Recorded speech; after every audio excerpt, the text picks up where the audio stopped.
I think we all know that like fashion, can be such a powerful way to sort of express yourself, right? Totally. It's like this language we can all use to tell the world, who we are and what we're about. It is, yeah. But have you ever like thought about what could go wrong when, that language borrows from other cultures? Yeah, for sure. So today we're going to be doing a deep dive into cultural appropriation in fashion, Yeah. what it is, Uh-huh. why it even matters, Uh, and like how we can all kind of, navigate this whole complex world a little bit more thoughtfully.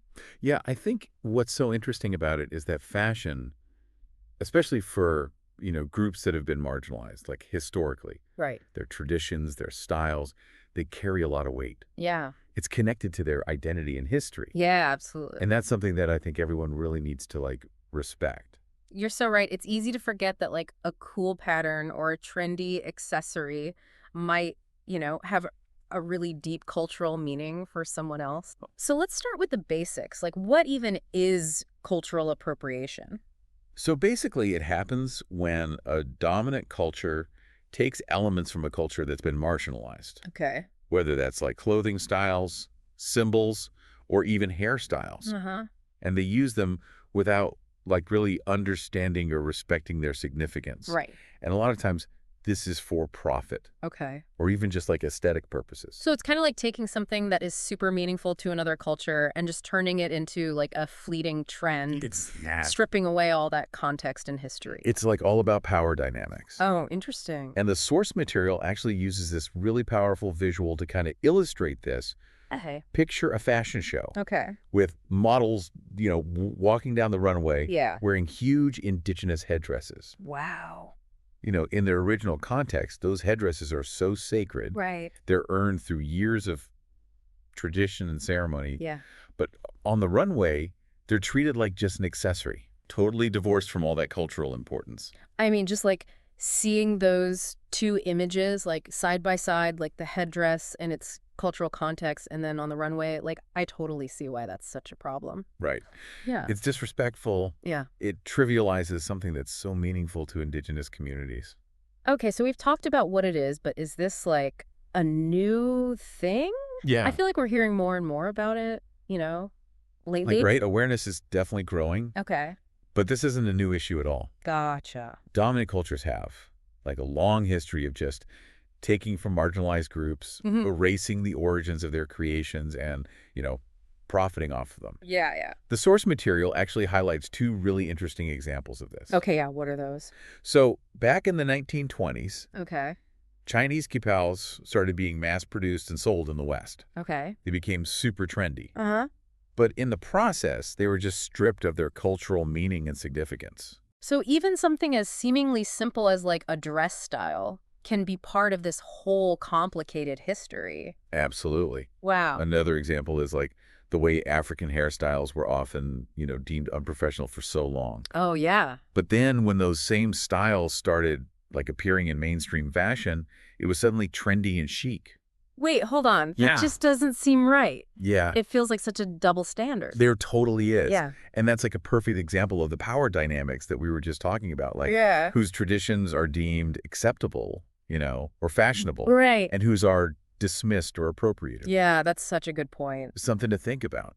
Definitely something to think about. Yeah. So what kind of impact does all of this have? Yeah. Like, I mean, beyond just like feeling disrespectful, what are the real consequences? So it's about so much more than just disrespect. The source material actually quotes an indigenous activist who says, and I'm paraphrasing here, but they basically say that their culture is not a trend. Right. The clothing, the symbols, it all has meaning, history, stories, and those things get lost when their culture is misused. Yeah, and not to mention it's incredibly hurtful for people to see something that's sacred to them being treated as like a costume or a trend. All right, and another expert in the source material makes the point that using these items as costumes just completely disrespects the culture they belong to. Yeah. And it's not just about individual feelings of hurt.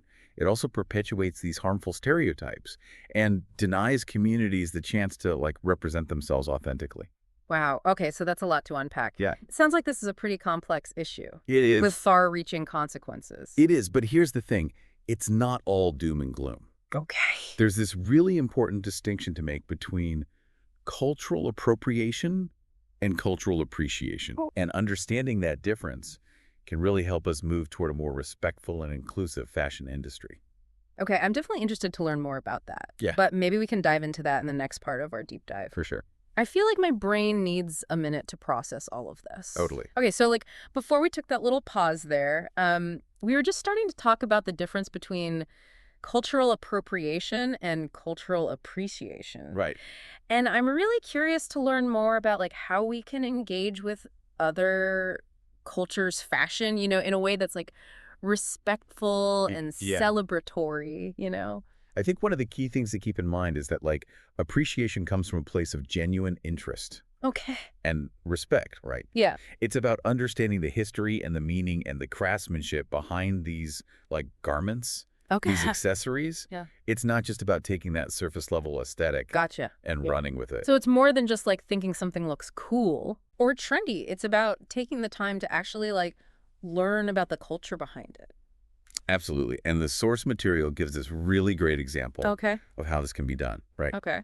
There's this fashion designer Okay. who, like, partners with artisans from this indigenous community. Okay.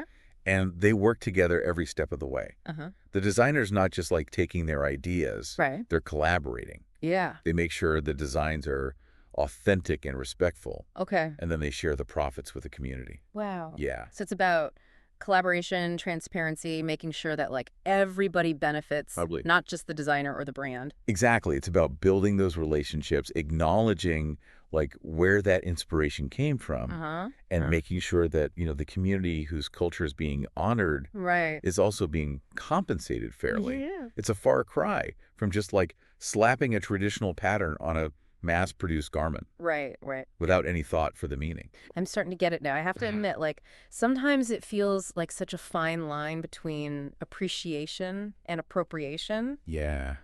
How can we, as consumers, be sure that we're not accidentally crossing that line? That's such a good question. Yeah. And it really speaks to the importance of being like an informed and conscious consumer. Right.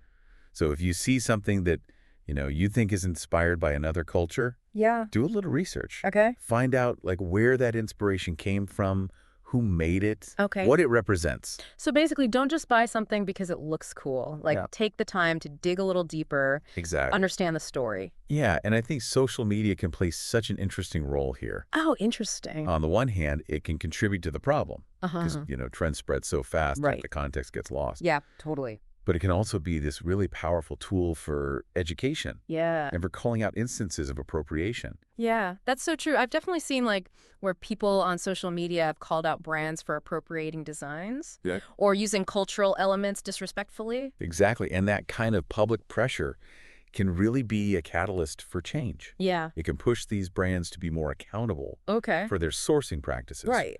And to really think about the impact of their designs. So what are some practical things that we can do like as consumers to support a more ethical and inclusive fashion industry? Yeah. Besides doing our research, I mean, Well, for starters, we can be a lot more intentional with where we spend our money. okay. Look for brands that are like transparent about their production process, Okay. that partner with, artisans and communities that prioritize fair labor practices. So it's about like voting with our wallets. Totally. Supporting the brands that are like doing things the right way. Exactly. Okay. And beyond that, I think we can also be advocates for change. Okay. How do we do that? Talk to your friends about these issues. Mm-hmm. Share information on social media. Right. Support organizations that are working to promote these ethical and sustainable fashion practices. So be informed, be intentional, and be vocal. Exactly. Okay, I like that. Yeah. But sometimes it feels like so overwhelming. Like, how much research are we supposed to do every time we buy, like, a piece of clothing? I totally get it. Yeah. A journey, not a destination. Okay. We don't have to be perfect, Right. but we can make an effort to be more mindful. Yeah. Start with the things you're drawn to. Okay. Like maybe you love textiles from a particular region, Mhm. or you're just fascinated by a certain type of embroidery. Yeah. Use that as a starting point Okay. for your research. So turn your passion for fashion into an opportunity to learn. Exactly. I love that. Yeah. But I still have one, like, nagging question. Yeah. What's that? We keep talking about, like, what not to do. Yeah. But what about the flip side? how can we actively celebrate and support other cultures through fashion in a way that's like actually meaningful? That's a fantastic question. Yeah. And it's the perfect segue into the next part of our conversation. Okay, so we've like spent a lot of time, talking about how to avoid cultural appropriation in fashion. Right. But I'm really interested in like exploring how we can kind of move beyond just like avoiding harm Uh-huh. and actually engage with other cultures in a way that's like, celebratory and supportive. I think that's such a crucial shift in mindset. Yeah. It's not just about what we don't do. It's That's- about what we do to really promote, understanding and respect, Yeah. appreciation for just like all the incredible diversity Yeah. of cultures that like shape the fashion world. So where do we even begin? Yeah. What are some like tangible steps we can take to move from like awareness to action? I think it starts with just reframing how we think about consuming fashion. Okay. Instead of buying something just because it looks cool or trendy, Yeah. let's approach it with like curiosity, Okay. a desire to learn. Okay, I like that. Yeah, So instead of just like adding another item to our wardrobe, we're also adding to our like knowledge base. exactly. Okay, cool. Let's dig a little deeper, right? Yeah. If you're drawn to a particular garment, particular style, Mm-hmm. research the culture it comes from. Okay. Look beyond just like the brand's marketing. Uh-huh. Find out about the history, the symbolism, Yeah. the techniques that were used to create it. So basically treat it like a mini research project. Totally. Okay, I can get behind that. And don't be afraid to go beyond just reading about it, right? Yeah. Like, seek out opportunities to engage with people from that culture directly. Oh, interesting. Listen to their stories. Yeah. Ask respectful questions. Uh-huh. Learn from their lived experiences. That's a good point. Yeah. Sometimes we get so caught up in the aesthetics of fashion that we kind of forget about the human beings behind the designs. Absolutely. And those human connections are so important. Yeah. They help us move beyond just like a superficial understanding of culture Uh-huh. and develop this deeper appreciation for like the artistry, the traditions, the stories Right. that are woven into each garment. Okay. So we're doing our research. Yeah. We're making those human connections. Right. But what about when it comes to actually buying clothes? Right. How can we support designers and artisans from other cultures in a way that's like ethical and empowering? That's where our purchasing power comes in. Okay. Let's make a conscious effort to support brands that are engaging in these like ethical collaborations. Right? Brands that are transparent about their sourcing practices, Yeah. that prioritize fair wages, Right. working conditions for the artisans that they work with. So it's not just about like loving the clothes. Yeah. It's about loving the people who make them. Exactly. And there are so many incredible brands out there that are like doing things right. Yeah. They're working directly with artisans, sharing profits, ensuring that, these traditions are being honored and preserved. It sounds like there's like a real movement toward more like mindful and ethical fashion. Yeah. Which is really encouraging. Totally. And we could be a part of that movement Okay. by choosing to support those brands with our dollars. Uh-huh. And I think beyond that, we can also use our voices to like amplify the work Okay. of designers and artisans from these communities. Okay, so how do we do that? Spread the word about brands that are doing things right. Uh-huh. Highlight the incredible artistry and craftsmanship. Okay. Use social media as a platform to just like celebrate cultural diversity in fashion. I love that. Yeah. It's about like turning our passion for fashion into like a force for good. Exactly. Using our platforms to promote understanding and appreciation, For sure. inclusivity. I think that's how we move beyond cultural appropriation Okay.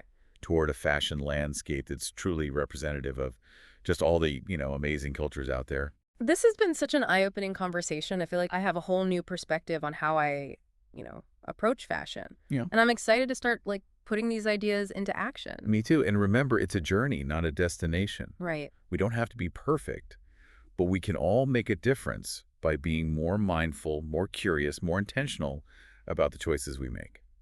So as we're wrapping up this deep dive, let's leave our listeners with like a little challenge. Okay. Take a moment to reflect on your own relationship with fashion. Yeah. How can you be a more conscious consumer? Right.